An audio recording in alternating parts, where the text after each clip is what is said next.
দাদা আপনারা কোথা থেকে এসেছেন? আমরা ক্যানিং থেকে এসেছি, ক্যানিং পশ্চিম বিধানসভা থেকে, দক্ষিণ চব্বিশ পরগনা জেলা, ক্যানিং পশ্চিম বিধানসভা। আপনি ক্যানিং বিধানসভা থেকে এসেছেন এবং গতকালকেই ক্যানিংপুর বিধায়ক শওকত মোল্লা তিনি বলেছেন যারা আজকের দিনে সবাই যাবে তাদেরকে চিহ্নিত করা হবে। কোথাও কি ভয় লাগছে না?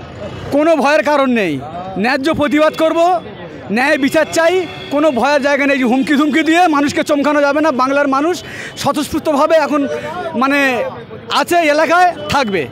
এই যে শাসক দলের নেতারা বলে যে গণতান্ত্রিক দেশ, এটা গণতান্ত্রিক দেশ, যেভাবে গণতান্ত্রিক দেশে একের পর এক মায়ের কোল খালি হচ্ছে, এটাই কি বাংলার গণতন্ত্র? এটা কোনো গণতন্ত্র বলে না, এটা গণতন্ত্র বলে না, এটা রাজতন্ত্র চলছে, এটা সন্ত্রাসী চলছে। সাধারণ ছেলেদের, আইএসএফের কর্মীদের থানায় তুলে নিয়ে পিটে হত্যা করা হচ্ছে। সেই জায়গা দাঁড়িয়ে বলবো, একটা আবু সিদ্দিক গেলে 100 আবু সিদ্দিক পয়দা নেবে এই ক্যানিং তথা পশ্চিমবাংলার বুকে। কোনো শাসক দলের চোখে চোখ রেখে আমরা বলতে চাই এবং লড়তে চাই।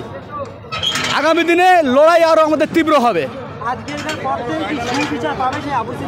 সুবিচারের লক্ষ্যে আজকের আমাদের এই পথসভা, শিয়ালদা থেকে ধর্মতলা যে মহামিছিল হওয়ার ডাক দিয়েছেন আমাদের প্রিয় ভাইজান নওশাদ সিদ্দিকী, সেই ডাকে প্রতিটা ব্লক, প্রতিটা জেলা থেকে প্রচুর মানুষের একটা সমাগম।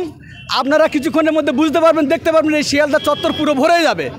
সেই জায়গা দাঁড়িয়ে বলবো, শাসক দল হুমকি চুমকি দিয়ে কোনো মানুষকে চেপে রাখা যাবে না।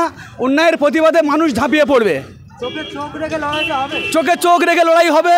এখন বলছি, আগামীতে বলবো। আমার নাম মহসিন সর্দার, ক্যানিং পশ্চিম বিধানসভা।